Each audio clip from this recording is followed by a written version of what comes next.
ఆ టీం అంతా డిస్కస్ చేసి ఫిజియోథెరపీ. అందుకని ఫిజియోథెరపీ తొందరపడి చేసుకోకూడదు.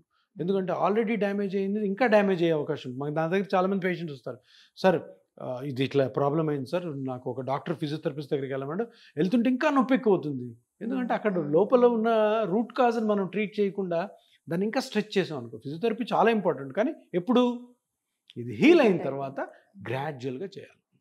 సో ఈ ట్రీట్మెంట్ ఇస్తునేటప్పుడే డైట్ కూడా ఏమైనా వాళ్ళకి సజెస్ట్ చేస్తారా సార్? కొంచెం మజిల్ స్ట్రెంథనింగ్ పెరగటానికి దానికి ఏమైనా డైట్ ఏమైనా సజెస్ట్ చేస్తారా? డైట్ విషయంలో నేను చాలా సీరియస్గా ఉంటాను. ఎందుకంటే మీరు ఏ క్వశ్చన్ అడుగుతారో నాకు తెలుసు. ఏమైనా ఈ ప్రోటీన్ షేక్స్ అవి తినాలని 100% తినకూడదు. అంటే మనం రోజు స్ట్రెంథనింగ్ కావాలంటే ప్రోటీన్స్ తీసుకోవాలని స్ట్రెంథనింగ్ కావాలంటే మజిల్ స్ట్రెంథన్ చేయాలి, కానీ తినడం వల్ల ఏమీ కాదు.